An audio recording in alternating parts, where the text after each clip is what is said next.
The podcast you are listening to of Holmberg's Morning Sickness is brought to you by my friends at Eric's Family Barbecue in Avondale. Meet, mesquite, repeat. Trust me on this one. You've had barbecue before, but you haven't had it this good. Eric's Family Barbecue in Avondale, ericsfamilybbq.com. When was the last time you had really good Texas-style barbecue? Eric's Family Barbecue, the way it's supposed to taste. Always delicious, never rushed, and prepared to perfection. Eric's Family Barbecue uses only 100% fresh meat, slowly smoked over mesquite wood until it's juicy and delicious. We all know their brisket is the best, but have you tried their pulled pork ribs, or rib tips? Amazing, and their sides are all house-made. Eric's Family Barbecue in Avondale.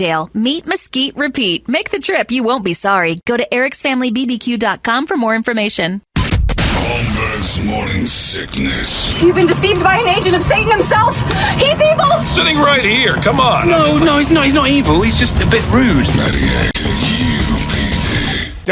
Okay, it's 6:34 here in the Morning Sickness, and off we go from the comforts of my own couch in a small game room area, far, far away from society.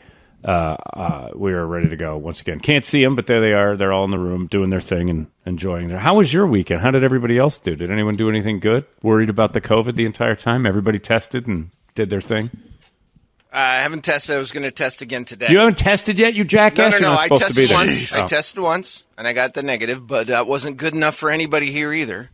No, I don't understand that. They just want you to keep testing until you get positive. Because it's like you said. It's like it depends on when you had first symptoms. It depends on when you notified us and all this. So it's like, well, you didn't do it right. Once John tells you that he has it, then you count 5 days. Yeah, because we went the day afterwards, and they're like, it doesn't matter. I'm like, doesn't matter. It cost me $100, good. But it's peace of mind for me. Yeah, here's my advice, too, for everybody. Vaccinated people will be fine. And people who are not vaccinated don't care. Which is why that's our company's policy. Right. Now. I was surprised that we were in. But bottom line is, you guys get to go in because you're vaccinated. So they're fine. And the people who aren't vaccinated don't care. And that's fine. So if you start getting symptoms, just lie about it. Don't go in with, call and go, I don't feel so great. I got a headache. And then if they're like, you have to get a COVID test. Whatever the test results are, just lie. Lie and start going back to work. Like Brady said, what if I'm positive? Like, just don't say anything to anyone. Everyone that's at work is vaccinated. We'll all be fine. And then the people who are not, they don't care anyway. They won't be at work after a few weeks anyway, if that's the case. That doctor I talked to sure was mad because he's like, the only reason you're not allowed to do anything is because you got to protect the unprotected because you just never know what's going to happen. I'm like, I don't care. I'm not in the business of caring about people's health who are taking it upon themselves to do whatever they want. I'm fine with that. Do whatever you want. That's the best part of the whole thing is like do whatever you want. But if I have a friend who also was wildly against all the medicine and stuff. And when they pulled the ventilator out of his mouth and got him back to good a week later, and he's still dealing with it. A week later, it's like I was wrong, and that's fine. You find out you're wrong. That's it. But yeah, just highly recommend to avoid the hassle of the sales department coming to your house and making sure you get all your commercials done when you don't feel good. Highly recommend just lying about it and then just going into the office because we don't have. I think we've got maybe 2 or 3 people that aren't shot, right? I think there might be 3 total. Okay, so of those 3 people, none of them care if they get it or not, which is fine because they, more than likely are right that they'll get it. It'll pass right through them and they'll be good. Maybe they're busy, John. Whatever. Getting the shot. Don't care. It's just there's a lot going on since March. It's wildly inconvenient. That's all it is. So I highly recommend just like if you start feeling a little bit sick, just lie about it and show up because otherwise you go in. And by the by, and this isn't a shot at anybody at our work, no one has any idea what to do. I've heard that I'll be out for 14 days. I've heard I can come back tomorrow. I've heard I can do whatever I want. Initially, when I first said that I had the positive test. Because that's what you're going to do. Yeah, you're going to do that anyway. You're going to do it anyway. Initially, I do whatever I want because I don't listen to anybody. Ever. Which is why I'm sitting here at my house with a stupid microphone. Because I don't listen. But so you get 70, 80,000 people that are going to end up having it in your office eventually anyway. Just lie about it. But yeah, it's miserable to try to figure out the protocols and everything. Nobody knows. When I first said that I had it, the first report was the building's closed. Right. Like, that was what I heard. Okay, everybody has to stay home. You contact with just about everybody in this building. You've been around. The building's closed. And then the next 5 minutes, they're like, oh, no, wait. There's new rules that nobody has to go home so long as they got in the shot. And everyone turned around in their cars. Come back! I know, and everybody's like, oh, crap. The best one is trying to find out whether or not you can get your commercials done somehow or another. I'm serious. There are a few people at work that revealed themselves as just check chasers, and I'm fine with that. But check chasers exist. Don't you dare include, I hope you're doing well, or how are you feeling, any symptoms, and then throw in the, are you going to be able to get that 30-second spot in by Friday? I've got a lunch. Right, lead with that. Would you? Yeah, would you lead with it instead? Just, no, don't even get into, just only business. Yeah. Don't pretend about anything else other than, I need that commercial done by noon because I've got a lunch and I want to get out of here early. Don't bother me with the false, I hope you're okay. You don't. Fine with you not. It doesn't bother me. But also understand that I'm probably going to say, nah, I'm not going to do it. But they dropped all this equipment off at my house because of commerce and commercials. And it's hilarious because it's like, I swear to you, I'm convinced that there would be people at the hospital. They're like, we have to put a tube down John's throat. He can't breathe. Wait. There would be people. Well, hold on. Can we mic the tube up at all? Can he still read? Because we got to get those commercials in. Larry H. Miller. That's been radio's knock for years. Is that if Hitler said, "Hey, I got some advertising money," we'd do it. Like, there's a bit of juku going on. We got to start thinking about maybe this guy's got... Doc, here's 10 pages of copy. Can we get 10 minutes with the guy, please? Right before you put that in his throat. He's still got some words. Right. How many words do you think he's got? Because I only need him to read like 600. How many words are left? It's John Holmberg on my death. Chilling away. Oh, it's just, could you get a little more energy in that? So, it was fun. I do have this is fun. So... Through it all, I'm not allowed to do or help or leave the house at all. Can't do a thing. Like, you're just out of the courtesy is what it's called, courtesy to the people that email and say, this thing's nothing, I've had it. Live your life, dude. Yeah, all right. But it's called courtesy. So as a positive tester, I quarantined up the way I'm supposed to and just being courteous to other people, mainly people who don't want to participate in the whole thing. I'd feel terrible if my positive test, I was cavalier about it and ended up spreading it to somebody who didn't get the shot and they had a bad reaction. And like our friend Brady, yours more than mine, Mikey, who passed away because he was very adamant about never getting the shot, and it took his life. Yeah. And his brother was a guy who's like begging him to get that shot before because why wouldn't you? Anyway, so I can't help. Megan's parents don't travel well. They don't do it much. Her dad doesn't like airplanes, so he'll occasionally fly, and they just don't do travel well. They're very, I'll say, confused by airports, and that evidently trickles down to the rest of their offspring. So they went and visited Megan's brother in New Mexico, and then came back yesterday. And Megan was supposed to pick them up at the airport. Well, I don't know if you guys saw, there were suspicious packages at the Terminal 4, somewhere between like 10 a.m. and 1 p.m., and they kind of closed the entire thing. All the freeway exits were shut down. Everything was closed. So Megan has to go pick her parents up right as this is starting. So Steeler game starts at 11. I'm, watching all alone. Normally have the people over. Got none of that going on. I got the whole thing set up as if people were going to come over. Just the system is doing the sound effects. Everything's great. Get a little sense of normalcy for me. So phone rings, or first I get a text of a picture of traffic, and underneath it I always read Megan's emails. What's this? I'm like, well, it's traffic. It looks like traffic to me. I think that'll happen sometimes when you're on the road. Why? I'm like, I am not the one in it. I don't know. So, what do you think's going on? Got no idea. A few seconds later, I've been in this stupid traffic for an hour. What's happening? I'm like, I don't know. I'm going to miss the whole game. I'm like, okay. So it turns out that somebody leaves a suspicious package at the airport, and they've locked it up. So they guide her out. So she calls her parents and says, I can't pick you up where I dropped you off. I have to. And they're like, we'll just wait here. This is at like 11 a.m. So they aren't moving. They're like, we don't understand the airport. We're going to stand where you dropped us off. If we start wandering around, we'll get lost. This whole thing's a nightmare. So Megan calls, what do I do? And I'm like, I don't know where you are. I'm on the 202. And wait a minute. No, I'm on University and 40th Street. I'm like, wow, that is a drastic difference from 202. Yeah. How did you get on the other side of the airport? They funneled me over. Like, all right, well, I don't know what to tell you. Hangs up the phone. Got to go all the way around. Power loop, a good power loop. Calls me back a few minutes later. What do I do? Like, where are they? I'm like, they are at the airport. I am at home.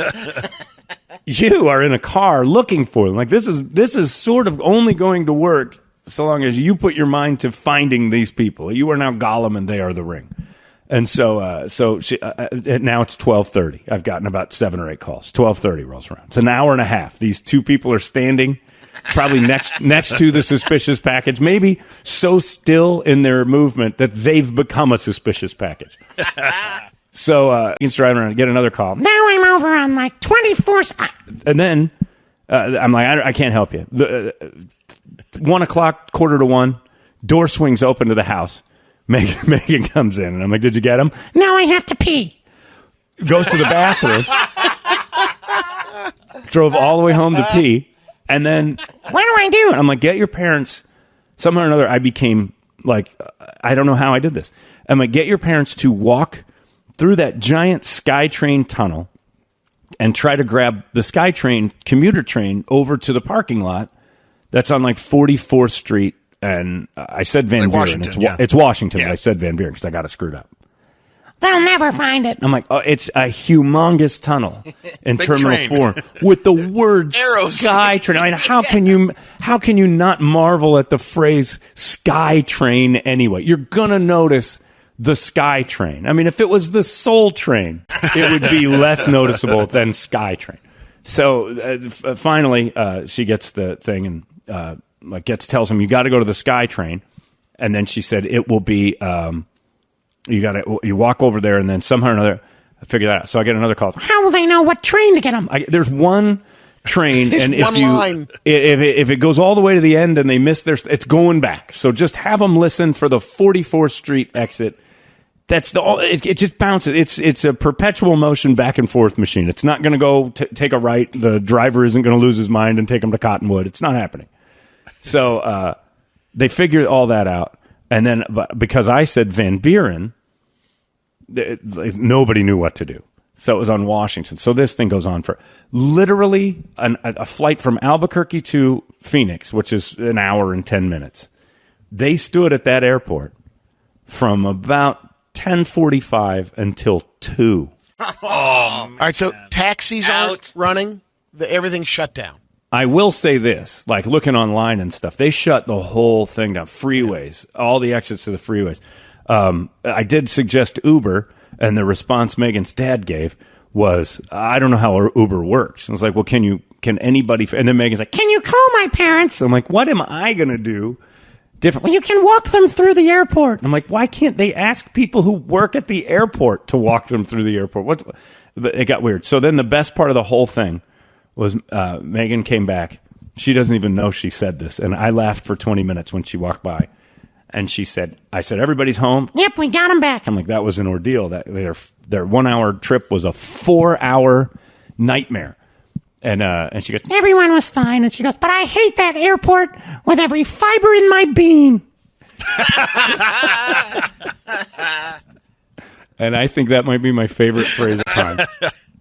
It is a magical bean. It is a magical bean. I hate the airport with every fiber in my bean. And then the door closed and I laughed like, this is great. This is just fantastic. But yeah, I don't know did they ever find out what the package was? I didn't see anything about it. Was something from Albuquerque.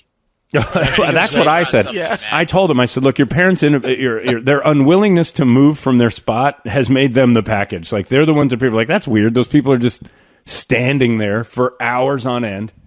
I would call that in if somebody was just standing there. It's like those two have been there for 2 hours now and haven't budged and unwilling to recognize that this is a disaster.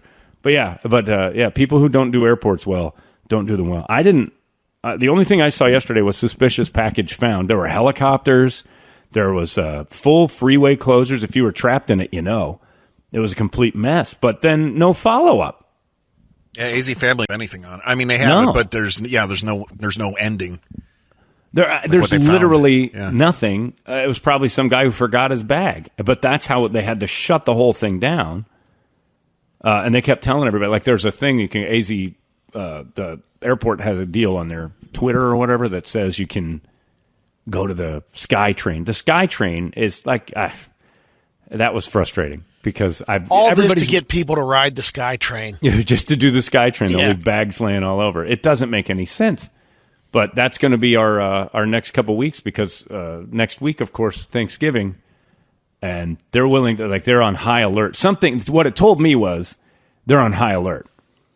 Something we don't know is floating around in the rumor mill for them to take a suspicious package and shut down the 202, the 143, the 153, the 10, all the exits, everything through the was shut down.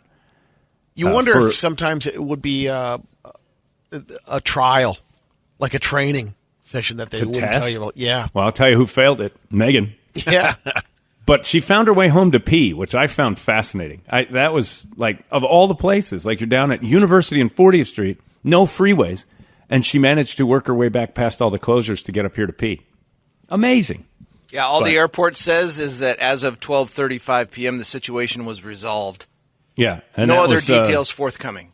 That was trying to get people home. So about 1:30, everything was all good. It was a disaster. My phone rang 25 times of me trying to guide people through an airport that I wasn't in. Well, how do they know where the SkyTrain goes? I have no idea. I assume SkyTrain has employees, and then you go and ask them questions. Man, if about that's not SkyTrain. An existential question for everybody that goes to the airport, just how do we go anywhere? How do you do anything? How does anything actually happen? What is up? Does it actually happen? But then I told her, I'm like, and she goes, I'm sorry I bothered you with all that. I'm like, I just wish that of all of you guys, that somebody would have just taken the reins and said, I got this. Instead of, like, I mean, well, you have anxiety too about stuff. I'm like, I know. And the airport causes your anxiety, but come on. Your parents have to be better. They have to be better at getting from being cooperative. They wouldn't move. Like the best part, she goes, I should have just stood my ground and parked the car and let them walk to me. I'm like, yeah, that would have been good, but hindsight. But the fun part is that they refused. They got dropped off a couple days ago in one spot, and they were not leaving that spot. Remember where this is. Man. Yeah, that was where they were going to stand, and did for hours. At all ages, John, adulting is hard. Adulting... It looks doesn't like get somebody else is in a hurry. Yeah. Right. Well, that's it. And then you can just feel that pressure of two people standing in one spot and you can't get to them. And they refuse to mobilize. They refuse to go anywhere to help you out. But then finally they figured out that SkyTrain thing. I'd have never figured that out if it wasn't for you telling us of SkyTrain. I'm like, yeah, SkyTrain is it's the magic savior. Yeah, and then John, SkyTrain. You need to start an advertising campaign for awareness. Yeah. My mom and dad, if that scenario had happened, I would have been home in about an hour maybe delay, and I could just picture my mom going, "Your father met someone named Muhammad, and he gave us a ride." Right. Yeah, your dad would have befriended. Hey, it's an opportunity to make new friends. Assalamu alaikum, friend. How are you? Yeah, I have no clue. I don't know what I would do in that. I know I would frustrate myself into just walking home. I walked from the airport to my house in less than 3 hours, and I know that they're not in that position to do that, but I would have done it. And then the best thing was I'm like, why don't they get a cab if they don't know how Uber works? Why don't they get a cab? And then Megan said, oh, those lines, they'd be waiting forever. I'm like, they're standing in one spot for 2.5 hours. What's the difference? Half-hour wait. Yeah. Oh, they were going to have to wait in line for at least 20, 25 minutes. That's awful. Okay, so stationary, non-bipedal human behavior is better than the cab line. They don't want to get in that smelly cab. I suppose you're right. Texter says, John, I knew that was Megan. She came into the Circle K on the 202 in University, but I'm talking about like the East Mesa 202 and asked where the airport was. I just simply told her, hey, you know what? Follow those planes in the sky. Would have killed her if she was over in Mesa at that one, because you asked where the airport is. The guy would have just thrown a massive curveball, 12-6 her, and said, which airport? Because he's too close to the other one in Mesa now. And there's more than one? Oh, no. It would have been a disaster. But yeah, the cab line, that's ridiculous to get into that. You know how long you have to wait for that? We'll stand here for 2 hours and wait for our daughter to figure it out. And then Megan got really frustrated because her mom butt dialed her. And in the middle of the butt dial, she heard her mom talking to some lady going, our daughter is extremely lost right now, so we're going to be standing here for a while. I am not lost. I know exactly where I am. Complete airport helplessness brewing every direction. Her. Because she can't find the big box in the middle of the city where the planes live. It's too hard. It was pretty great. But there I was, and the third quarter rolls around a little bit towards the actually started on the that fourth riveting quarter. game. Oh, I'd have rather stood in front of an airport and gotten no ride home than watch that pile of garbage again. Just awful. And then I've been going back and forth with my friend Chris about how terrible Mason Rudolph actually is. I had hope for Mason Rudolph when he was younger, but he's shown nothing. Like the Steelers' backup quarterback, he's got zero skills, and he's terrible. But, of course, I have the rose-colored glasses friend Chris Catero, who just still thinks it's hopeful. But if you throw a ball 50 times for 220 yards, you're a horrible quarterback. You're just terrible at football. And then have the nerve to say something's wrong with the Chiefs' offense. Please. But, it's been going. So I just keep saying, I don't know how. Honestly, and this is true after watching yesterday's game, I don't know how the Detroit Lions or Mason Rudolph, especially Mason Rudolph, I don't know how he can throw a football considering all the flies that surround him, since he's just a big pile of feces. There's no possible way that I'd be able to get a pass off with that. And then Colt McCoy, also a fly-covered pile of feces. That poor guy's hurt, but the Cardinals were a mess. And you know what's funny? It was all good last week, John. Colt McCoy was a savior. It was backup weekend. It was. I didn't think Murray was going to hit the field again after McCoy's. Well, no, he's a star. He's clearly the man. But I found it odd that Cam Newton's first professional game was here, and he erupted. If you remember, his very first game as a pro was against the Cardinals. He broke the rookie record for passing, and he was unreal. And then he comes back. His first game with Carolina, after coming back to them 3 days ago, was against the Cardinals, and he 2 plays, 2 touchdowns. The guy was a monster. He ran one, threw one. He only played like 10 snaps, and the first 2 were touchdowns. He was pretty unreal. So the Cardinals took a beating. The Buccaneers took a step back. I don't know. Like, this is the worst year for all the gambling apps to come into my life, because it's impossible to try to figure this out. My gut feeling, I said it all week, and I don't know if you posted all the picks from Thursday, Toledo, did you? I hope not. I did not. It had to be a goose egg. I goose-egged only because of the tie. My upset of the week was the Lions. My lock of the week was the Lions. And it was before Ben. I just knew after that Monday night game against the Bears, the Steelers were going to crap the bet against the Lions. All my picks were, I picked the Cardinals to win and the Lions to lock, the Lions to upset, and the Lions to beat my Steelers. And I lost 3 of them on a tie, on a missed extra point. The Lions technically won that game. So football was really I was bad. 0 for 8 on bets. I think I'm 0 for 2 as well. Yeah, I didn't hit FanDuel, and I got the Cardinal game right. I know that much. That's the only one? Yep.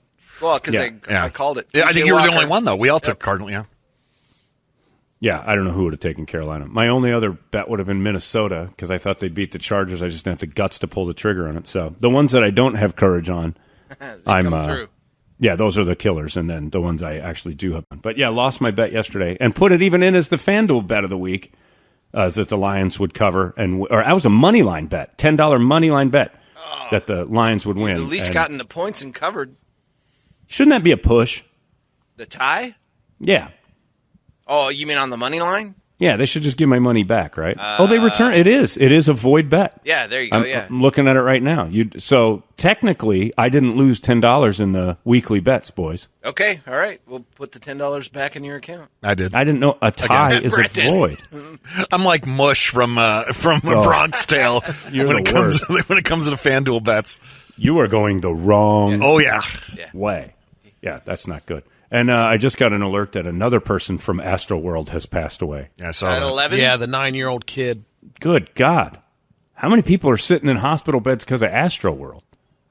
Are there still, are there more people that we're going to hear about? I thought there was 17 that were transported to the hospital. That's Man. what I thought. I don't know if that means life-threatening or not, but...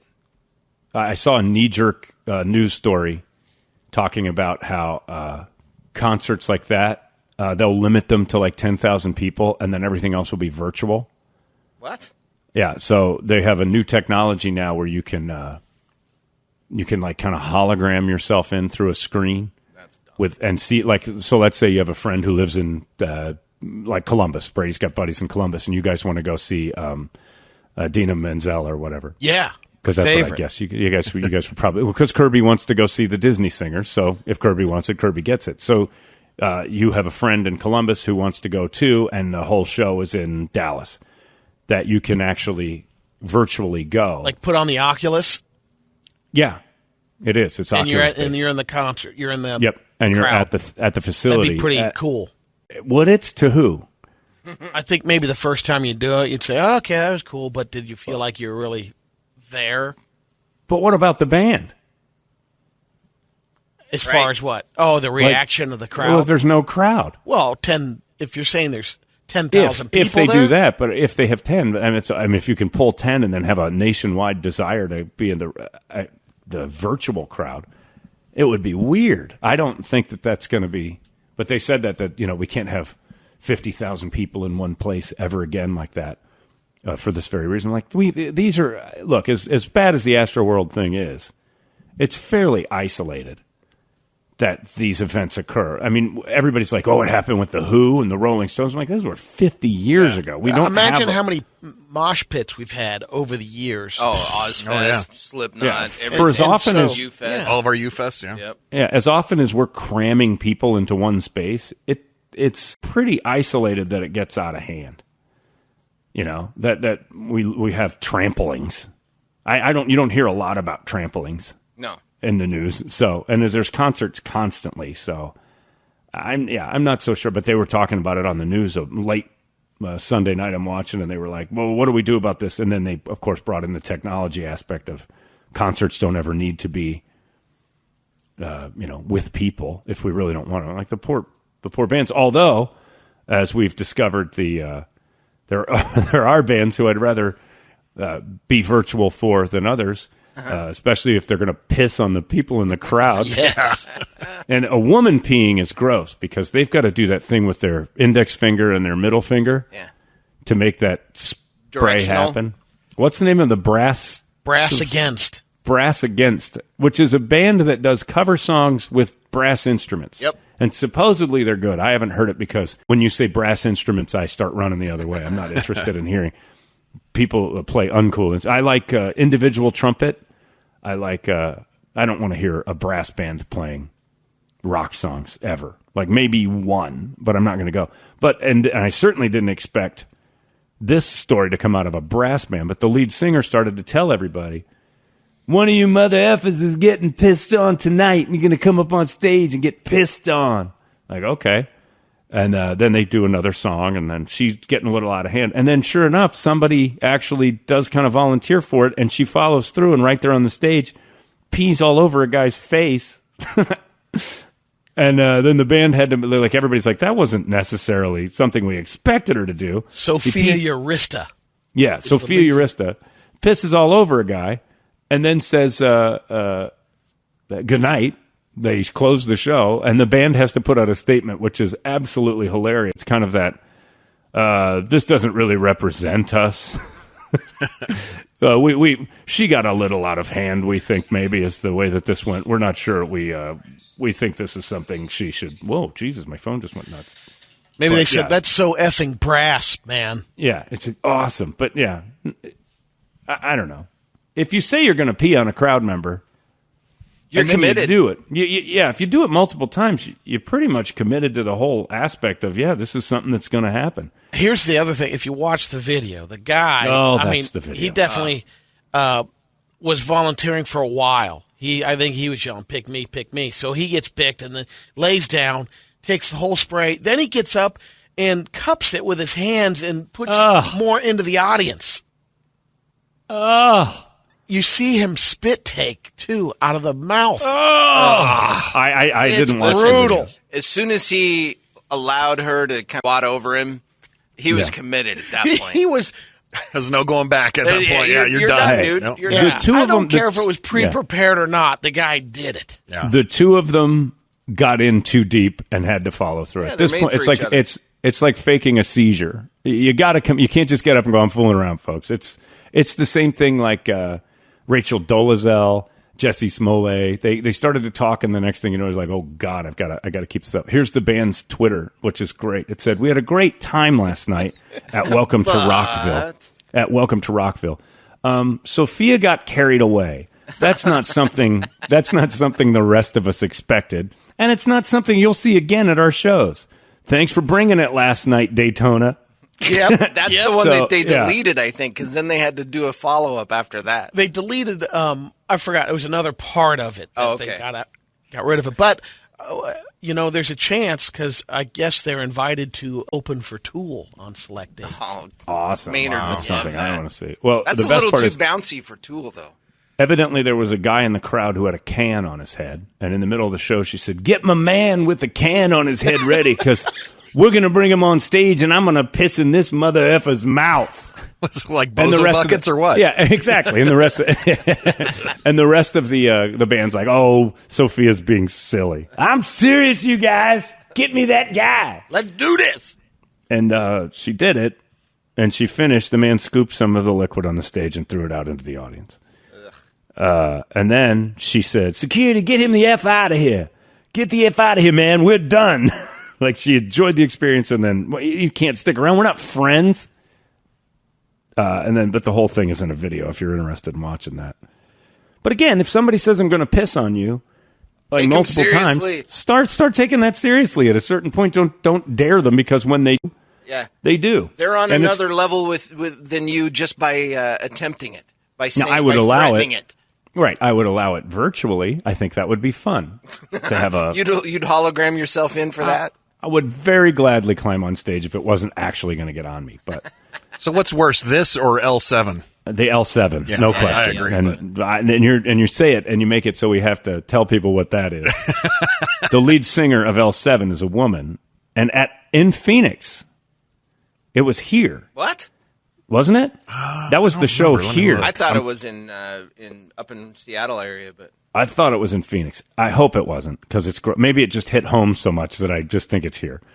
She was evidently menstruating and took out her feminine hygiene product and started to whirl it over her head like a lasso, an old Western lasso, and then chucked it into the crowd.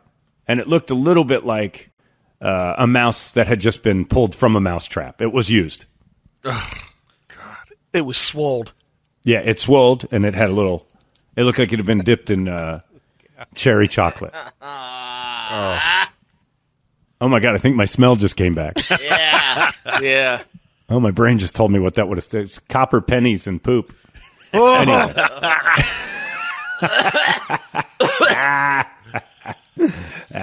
Anyway, so yeah, I think those shows are the ones that you pretty much expect.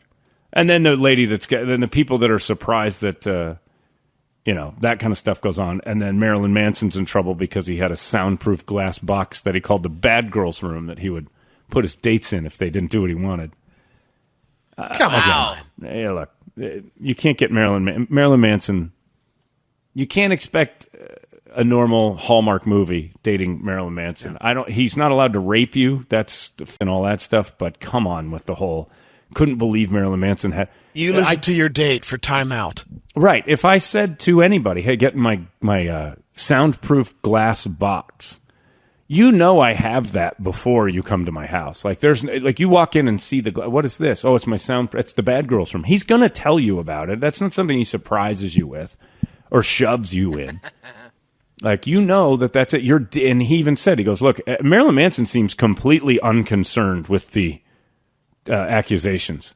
Everything he's like, everyone I've ever been with is a consensual, like-minded adult. Every single person. So Let them say that I did this and this and this, but we were all in it together. And I have to imagine that's true. I have to kind of say I think I'm on Marilyn's side when it comes to the idea that these women knew they were dating Marilyn Manson. So in a certain aspect, they gave a thumbs up to all the crazy that they walked into the first day. He doesn't have the right to start, around and physically assaulting you. But if you get in the bad girl box, you did that. Yeah. It's hard not to think that's a little bit on you, but Brady, if I went to your house, if we went and golfed and hung out together, and you're like, come on over for dinner, and I'm like, okay, and then I noticed in the corner a clear glass case, I would say, what's that over there? And if you told me, oh, that's my bad girl box. I keep soundproof. I had it built for when things go south. I put Ronnie in there. I'm like, okay. At that moment, I'm like, this is the last time I'm going to Brady's house. I'm not going in here anymore because he's got a soundproof bad girl punishment box. And I don't want to end up in that. I don't like that. Iron Maidens. I don't like wells. I don't like rooms with locks on the outside. I'm just not hanging out there, and it's just not happening. Other than the gunplay, he's Phil Spector 2.0. Yeah. Well, as far as we know, because the Phil Spector movie showed that he had like a knight's room. Yeah. And again, I have to say, ladies, there's a mixed message because 50 Shades of Grey was like the number one all-time best-selling book. And like, there's certain aspect where you kind of, like, it's sexy, but then when it actually starts happening, everybody goes to jail. I don't know what to expect with anybody. But if you, like the 50 Shades of Grey thing, he opens that door, and we've all seen the movie, don't act like you haven't. When he opens the door to his sex dungeon, if you're not in it at that point, or you're like, I'll take this to a line, but he better behave, you're kind of complicit in the whole thing. If there's a sex dungeon or a torture room, and you go, I am curious, your legal rights start to kind of disappear to the whole he was weird accusation. You can't get raped, but it's a lot tougher for the weirdo to read room if you're walking into his sex dungeon and like, yeah, we'll try this, but I do have boundaries. It's just strange to me. I just don't know. If you dated Marilyn Manson, that should be a law that Congress passes. If you date Marilyn Manson, grain of salt with all your complaints. I honestly kind of have to believe that that's real. Like if you're going out with Marilyn Manson and you go to your friends and go, I think he's strange. Do you guys like? Does any girl who's ever dated Marilyn Manson have friends who are like, I love Brian. He's just great. I'm so happy you two are together. They don't have a single friend that's supportive of that relationship. You can't. I mean, imagine that, Brady. If Kirby started to date Brian Warner, even you would be like, all right, I'm putting a stop to this. And you're the one who always says she's got to live her own life and learn her own lessons. If she brought Marilyn Manson but home, not that one. Yeah, you're gonna step in like listen everyone. Here, you jack slab. Look here, I know about your punishment box, you jack slabby. You're gonna have an awful lot of concrete to put my daughter's feet in shoes. There'd be a knock on the door for sure. Absolutely, there'd be a knock on the door, and you would ban Kirby from dating him. Which would, of course, drive her into the sex dungeon, and it would get worse. But as a dad or a friend, you can't possibly. And afterwards, it's the same thing as the people who are unvaccinated. It's like, I don't want to hear your complaints when you get it. I don't want to hear you complaining after you're dating Marilyn Manson that it got too weird for you. It's just, you dated Marilyn Manson. Take your lumps and walk away. I think most of those guys with the dungeons are laying kind of low now. Dungeon guys have never been out in front, Brady. Yeah, but it's not a sex dungeon. He's a magician. No, I think I think he has a sex room that he was displaying on one of his on the cribs. I think maybe he was kidding because he's a comedian and a magician. Because Penn Jillette's sex room would be disgusting because of Penn Jillette. It's like Paul Marshall from KSLX having a sex dungeon. There's no reason for that to occur or be even anything. It's a cave anyway. Yeah, you would never. He lives in a cave, but you just don't.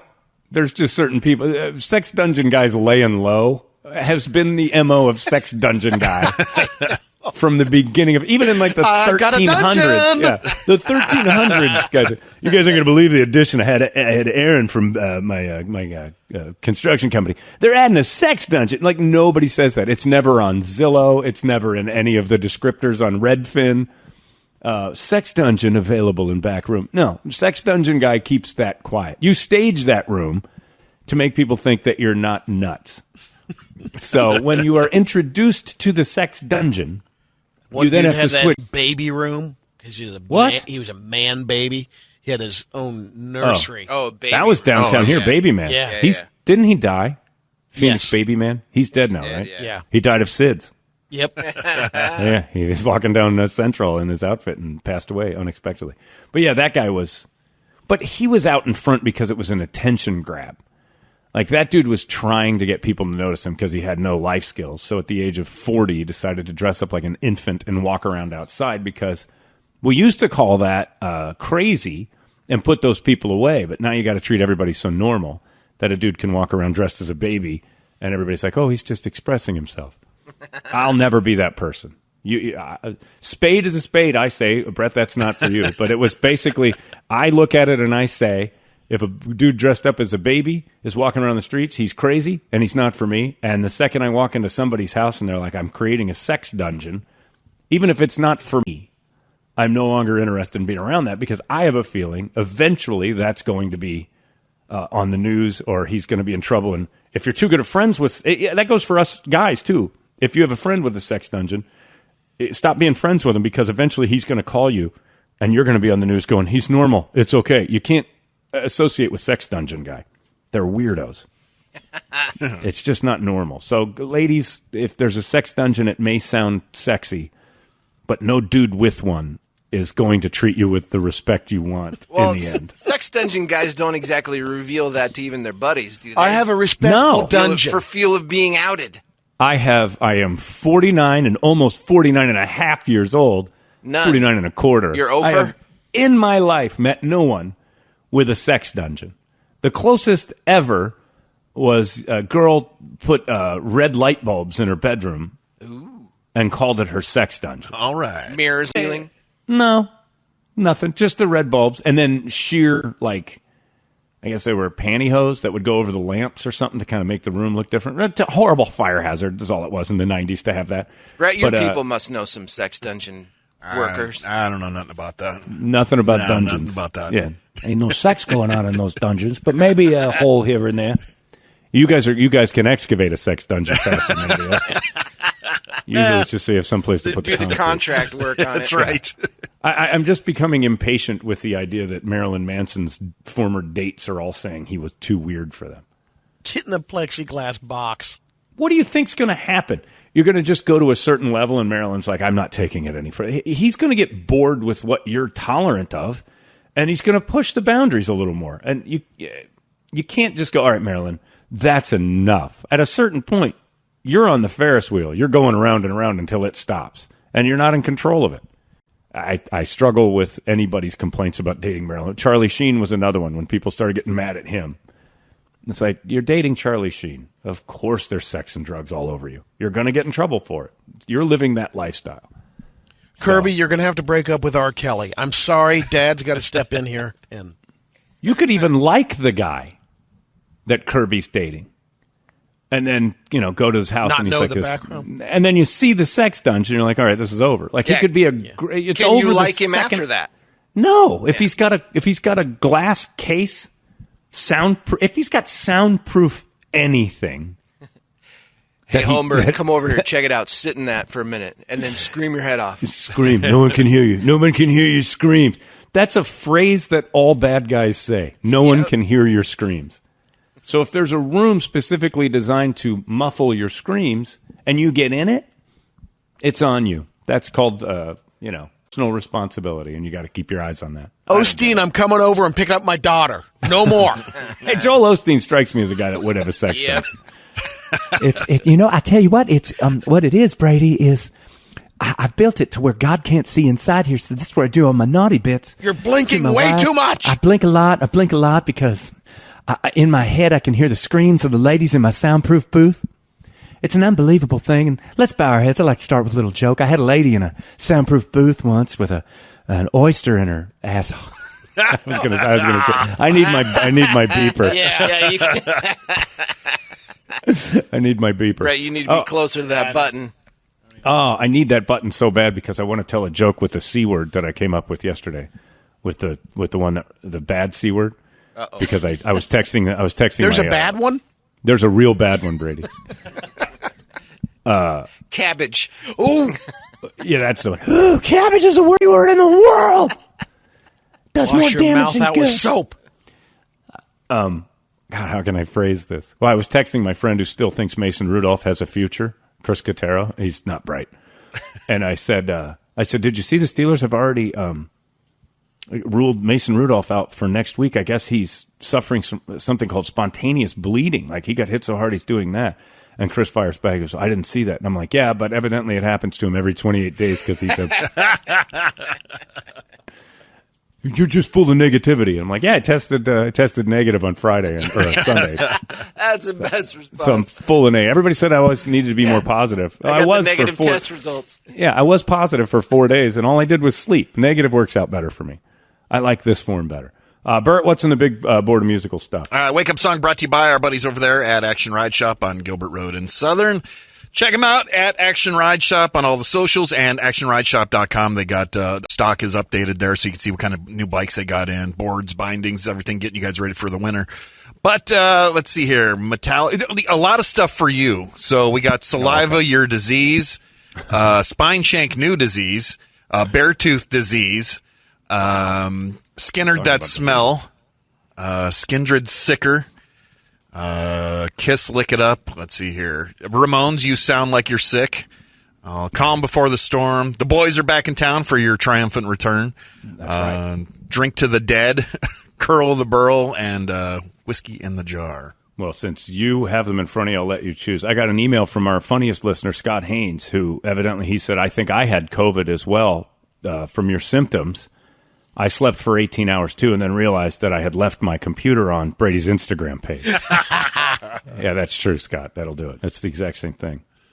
And then Jay Jay says, hey, man, good to have the boys back on, man. I'm trying to do the math here after listening to the show and John's not there, and I'm trying to break it down into fractions. And let me tell you this, man, it's not a quarter apiece. Brady gets a little bit more. I think Dick Toledo represents about 2.5% of entertainment on this program.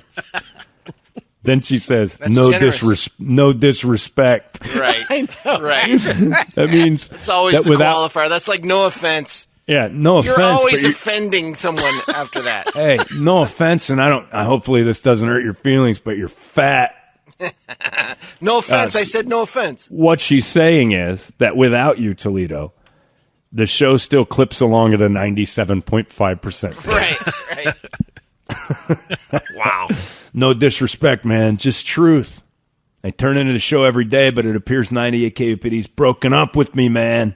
Thanks to Dick blocking all my emails. Glad you're well, man. Sound a little congested. Keep eating those vitamins. They're lifesavers, man. Signed Jay. F you, Dick. So... All the wonderful emails coming in from our listeners are very nice, especially that one. Toledo, yeah, that's a good thing, though. You're putting in 2.5% of the show, and I appreciate that. Right. Without it, we can't be whole. We are not whole without that extra 2.5%. You are like the non-fat milk of the morning show. Old 2% Toledo, as we call him. What are you choosing there, Brad? Let's go with saliva, your disease. What the hell? All right. I was going to get on my bike there, speaking of Action Ride Shops, and go for a little ride while I had the COVID.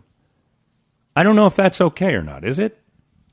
Sure. I felt weird. Why not? When I was down with it, you feel good, and I did walk around the block one time, like during the 4 or 5 days. You said you just wanted to get out. Yeah. You're like, oh my gosh, are people watching? They have no idea. Yeah, but you're. I would worry about you because of the interaction possibilities. For me, I don't think it's I would be thrilled to scream to people, got COVID, can't talk. I think you would struggle with that. Well, there might be a little pressure. Like if you're out on your bike and all of a sudden then someone there's someone that recognizes you or whatever. Doesn't he have COVID? And then going through that headache. Well, the guy's got COVID and he's out and about. Yeah. What an idiot. That would be terrible. If knowing that and they still approach him. Yeah, well, that's not on approaching, them. they just see him. It's my shot to meet John. That's like the Manson sex dungeon. breathe on If me. you know it already. Yeah, you know it. That's true. Yeah, Brett's right. That becomes your defense goes away when you're like, well, I approached him because I knew he had COVID. Yeah. And I wanted to tell him, how dare you? Yeah, I didn't want to do it. A, I didn't want the hassle. B, I just didn't know if it was okay. Like, I don't know if I can still just spit it out. And then I started to think, well, if you, and then like EMTs and stuff. I thought the worst case scenario is like if an EMT had to help me, and then I'm doing all that. Exactly. I know they face it, but then you're like, I just don't want to put anybody in that spot. It's just weird. So, yeah, so I didn't do a thing. I pumped the tires up. I got real excited about maybe going out, but then I didn't do anything. Just walked around the backyard a bunch. That was about it. But yeah, I really enjoyed it. I think Brady's problem with that would have been Potential new friend wants to talk. so you needed to stay in the house. And I don't know. Can I get it again? I think I'm pretty immune for like 5 months, right? Yeah, don't you get the Sure, antibodies yeah, I at that think point? so. I think it's pretty strong right off the bat. So I can do anything now. Oh, yeah. Lick doorknobs and everything. I'm going to be all over licking COVID. stuff. I can. I eat that for breakfast, Brady. Right. Boop. You got to be on it. I need my button. Hopefully, it's only one day. And I think I'm just going to come to work tomorrow. You're going to do what you want anyway. Yeah, I think I'm just going to. I don't think anybody knows anything. I totally agree there. I don't know what the repercussions are other than just sending me home. And I'm fine with that. Right.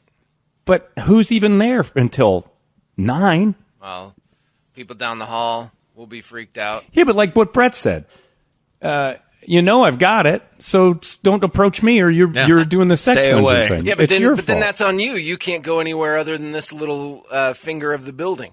Okay. All right. I don't anyway.